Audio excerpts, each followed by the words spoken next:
Hi, welcome to this part of my review featuring the Weird Frontiers role-playing game.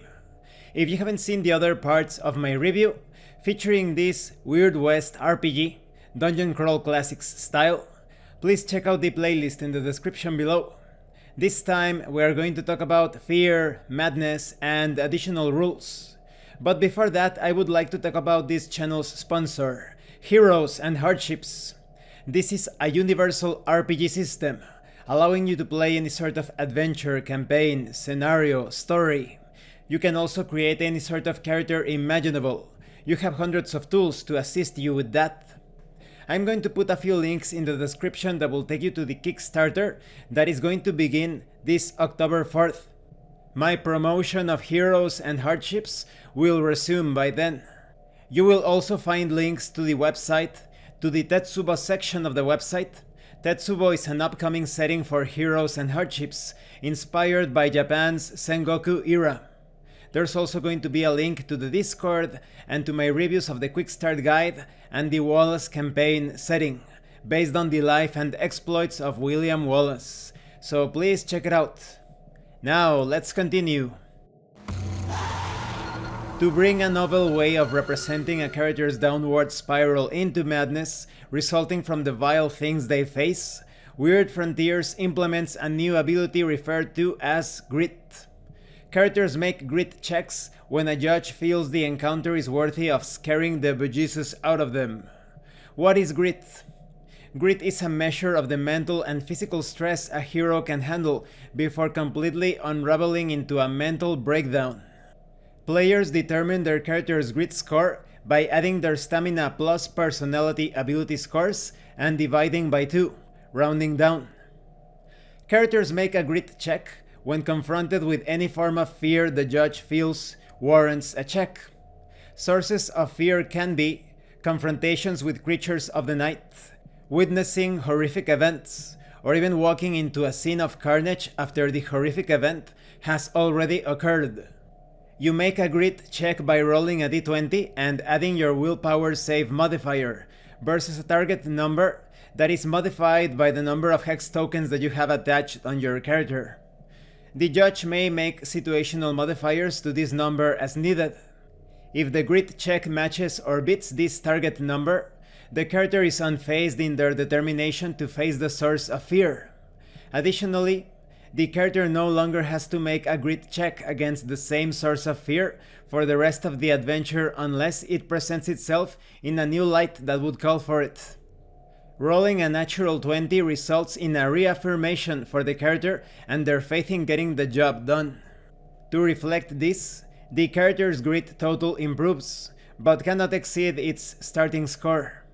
The character also gains a +1 die modifier to attack rolls and spell checks against the source of fear for the duration of the encounter. If the character fails the difficulty class or target number of the grit check, they succumb to the effects of fear. The character immediately loses temporary grit points, equal to the number of hit dice the creature responsible for the check has, or 1 point if a creature did not cause the check, and uses the amount the check failed by, modified by luck, positive luck modifiers subtracting from the total, and hex tokens, adding a penalty per token, to consult the fear chart for additional effects. Now, when it comes to critical failure, should the check result be a natural one, the source of fear has struck a nerve of some deeply seated fear. The character loses grit points equal to twice the number of hit dice the creature has, and the creature gains a +1 die bonus to all attack rolls against the character for the duration of the encounter. Use the amount the check failed by, modified by luck and hex tokens again, and consult the fear chart for additional effects. Failed grit checks result in a temporary reduction of grit points to reflect the current level of stress the character is under. When you reach 0 grit, you suffer a temporary mental breakdown of sorts and must immediately roll a d100 modified by the character's luck multiplied by 10% and consult the madness section. Characters can regain grit up to their original starting total at the end of each adventure. Unless the character was reduced to a grit score of 0 during the current adventure. If this is the case, the character's grit total is permanently reduced by 1 to simulate the slow erosion of sanity. Characters reaching a permanent 0 grit score have gone insane and are unfit for play. Insane characters are often taken to the closest sanitarium, where quality of treatment varies from facility to facility. Judges should keep the now non-player character involved in the story in small ways to help build the depth of the overall campaign. Let me mention some of the fear table results. Perhaps you obtain the result of icy chills race from the base of your spine all the way to that thing you call a brain. You freeze with panic and can't even speak for 1d4 rounds, unable to take any action for the duration. Maybe the source of the fear reaches deep to something you experienced as a child, the boogeyman incarnate. Since there is no bed to crawl under, you drop to your knees and begin begging for your life between cowardly sobs. You are stunned and kneeling, giving your foes a bonus to attack for 1d6 rounds. Perhaps you obtain the result of the dreams you've been having all make sense now, as you face the source of those nightmares. For a number of rounds, you tremble in fear as you feel that you are facing death itself. Should the source of the fear attack you or cause you damage, all successful strikes hit for maximum damage. In addition, all of your attacks suffer a -1 die penalty.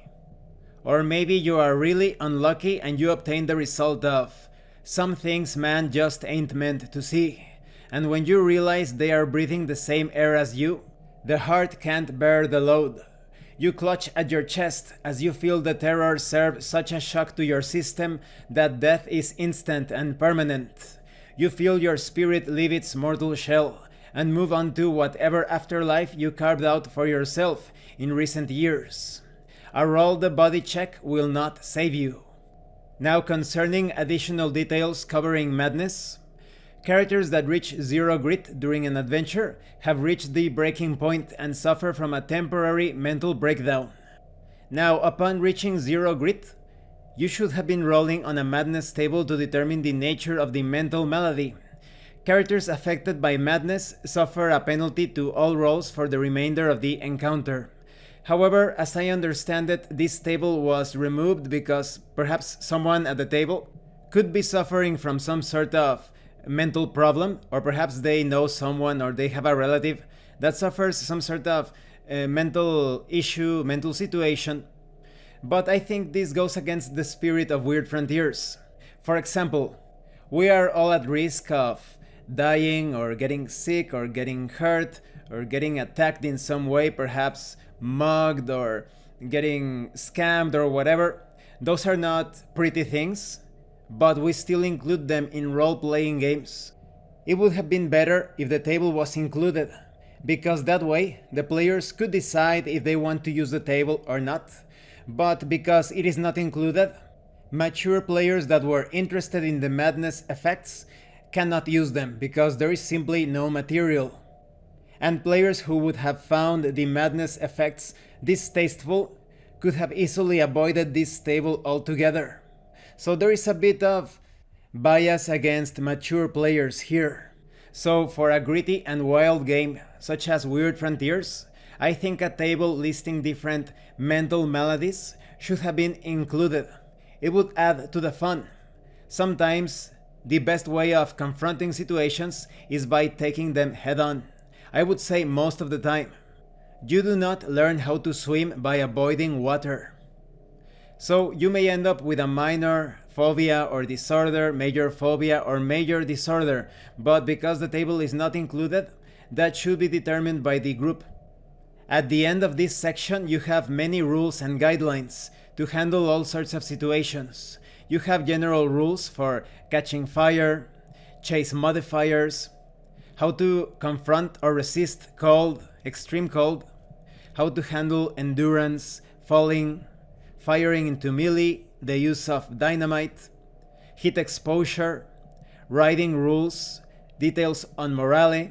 So Any situation that you may encounter during your adventures and campaigns is covered in this section, and even if it's not covered, you can use any of these rules and use them as examples to make up your own house rules or rulings. And this concludes this part of the review. In the next part we are going to talk about magic. I really like how fear and madness is handled in this game. It's a fun check, I think that's very important.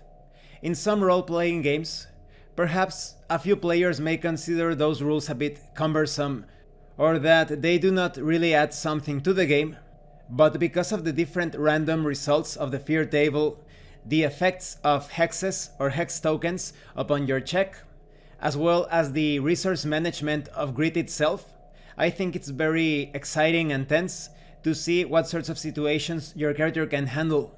So even if your character is quite successful at escaping or confronting combat situations, his or her mind may end up in tatters, and maybe some phenomena that is not particularly paranormal, but dreadful and threatening in its existential implications, maybe that's all that the character needs to end up insane.